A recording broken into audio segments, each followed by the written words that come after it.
our Maverick thoughts heading into the resumption of the crucial World Cup qualifying? Do you all realize that since the arrival of the current coach, Steve McLaren, the Reggae Boyz in 3 attempts, McLaren is yet to guide the boys to a single win at the National Stadium. That needs to be fixed if we're going to qualify for the World Cup. This upside-down way of doing things where we get better results and get more points away from home, that again cannot continue if we want to get to the World Cup.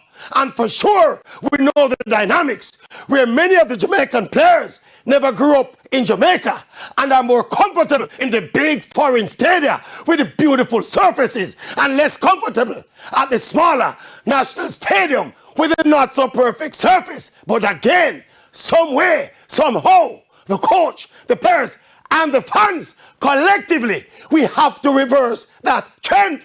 If to the World Cup, the Reggae Boyz, we're gonna send.